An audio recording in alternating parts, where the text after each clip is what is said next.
How's it going, everyone? My name is Spencer, aka Agent Mulder, and welcome to the War Room. We continue our video series on Resident Evil 3. In this video, we'll be talking about the grenade launcher and what types of ammo you can craft for it, how to conquer the 2 boss battles against Nemesis so far, and finally, how to take down the notorious Hunter Betas. All that and more, straight ahead. If you're new to this channel or video series, feel free to subscribe, and don't forget to click on the little bell icon below to be notified of new content uploaded every week. One final heads up, there will be spoilers ahead, so sit back, relax, and enjoy the video. Me? I thought you killed him. Me too. Let's start things off with the grenade launcher. Now, the grenade launcher will be one of the best weapons you can run around with. This weapon will be picked up by Jill Valentine. There are 4 different types of ammo that go with this weapon. The first are explosive rounds, which can be crafted with 2 explosive A's, flame rounds, which can be crafted with explosive A and explosive B, and acid rounds, which can be crafted with explosive B's. And lastly, there are mine rounds. Now, mine rounds cannot be crafted, they can only be scavenged. Explosive rounds, just as the name suggests, are perfect for either taking on bosses or wiping out groups of enemies. Flame rounds are perfect for heavily armored opponents, same goes for acid rounds. Now, mine rounds on the other hand are great for setting up traps. If you're ever unsure that you've completely downed all the zombies in a room, drop a mine behind you, that way if they rise up again and decide to follow you, your mine round will detonate, finishing them off. When you first start collecting mine rounds, be sparing with them, you're going to need them later in a boss battle. Speaking of boss battle, let's talk about Nemesis. So far in this game, I've encountered 2 boss battles against him with Jill. The first, as you saw on the tail end of our first video, Nemesis will chase after you with a flamethrower, which you will run through a construction site leading to the roof. Now, when you encounter Nemesis with this flamethrower, there are 2 stages to this fight. The first is destroying the gas canister attached to his back. To do this, you'll need to juke Nemesis every time he tries to use his flamethrower on you. Taking cover behind this wood and other construction material will give you that chance. When Nemesis is lighting that material on fire, immediately run behind him and take aim at his gas canister, either using your explosive rounds from your grenade launcher or your shotgun if you're up close and personal with him. Speaking of the grenade launcher, be very careful when using this against Nemesis. When he has a direct line of sight at you, he will dodge your shots. This can be especially infuriating when you only have a few rounds left in your grenade launcher. So be sure to only use your grenade launcher when he has his back facing you or when he's stunned. Using cover as a distraction when he lights them on fire or dodging him right when he pulls the trigger of his flamethrower, you will slowly begin to destroy his gas canister. If you're having difficulty shooting it from behind, take out your pistol and with careful aim, you can actually shoot the gas canister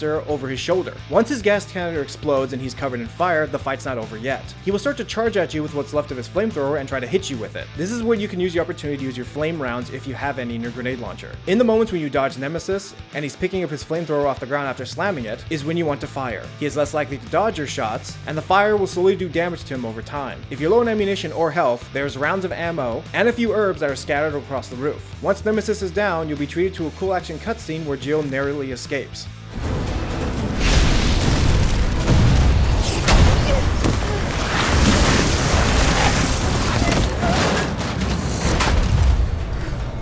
Now let's talk about the second encounter you'll have with Nemesis in a boss battle. Now, this boss battle actually takes place shortly after Jill makes her escape. You'll actually get a chance to play as Carlos for a little while before you do this fight, but we'll talk about him a little later. In this fight, Nemesis has transformed. He is not only larger, but now he's actually on all 4s. This is where you're going to want to use as much of your grenade launcher ammo as you can, except for your mine rounds. Hang on to those until later. Nemesis will not be dodging any of your shots, instead he'll take the full brunt of them head on. Again, if you're low on ammo or health, you'll find it in cop cars and large ammo containers scattered on the outskirts of this area. Every time Nemesis takes a dive at you or a swing, simply dodge him and shoot at him up close with either your shotgun or at a distance. Once you've done enough damage to Nemesis with your grenade launcher and your shotgun, it will lead on to the next part of the fight. Nemesis will kick into high gear and start running across cars and buildings as he's running around in a circle. This could be your opportunities where you can run off and go grab ammunition and health if needed. Once Nemesis has run around in a circle a few times, he will stop on either a car or a building and launch himself off to land in your location, doing a heavy bit of damage if you're not careful. This is where your mine rounds come in. I recommend shooting the mine rounds on the container attached to the 18-wheeler. The idea of this is to blast Nemesis off his path to stun him for a little bit when he lands on the ground. When this happens, you'll have a few seconds to attack his chest. Be careful though when you do blast him off his beaten path. If you're too close, he actually will fly off and land on top of you, stunning you just long enough for him to recover and do it all over again. You'll see a pulsing blood and guts pus on his chest, where only a few shots with your shotgun, maybe even one shot, will kill him automatically, depending upon how much damage you've done to him so far. Right, let's do this.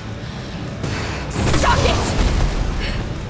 Now let's move on to Carlos. Now Carlos is more of a heavy hitter than Jill is in terms of his gear he's carrying. You'll have access to an assault rifle right off the bat, a high-powered pistol, and instead of dodging his opponents, Carlos will actually punch zombies in the face to get a distance from them. A little later on in the game, you're going to be entering a hospital. Once you've entered this hospital, it won't be long before you run to Hunter Beta. These reptilian monsters can kill you pretty quickly if you're not careful. At the start of this level, any grenades that you find, hold on to them. Do not use them even in groups of zombies. That's what your assault rifle will be for. One grenade will automatically kill any Hunter Beta you run into. And believe me, there will be multiple ones you'll be fighting in this level. If you don't have any grenades, your flashbang will do well. Once blind and disoriented, use your assault rifle to take aim and shoot at their armor plates either on their arms or their face. Once the armor plate, say on the creature's face, is broken, take aim at that to disorient them when they charge at you. A couple more rounds into their head and a Hunter Beta will finally drop. Stock up on flashbangs and grenades and you should be fine fighting your way out of this hospital. And that's it for our second video on Resident Evil 3. We'll be doing a third video on this game very soon, so I hope you stick around for that. As always, if you've enjoyed this video, feel free to like, share, and subscribe for a lot more. Thank you all so much for watching, and we'll see you next time.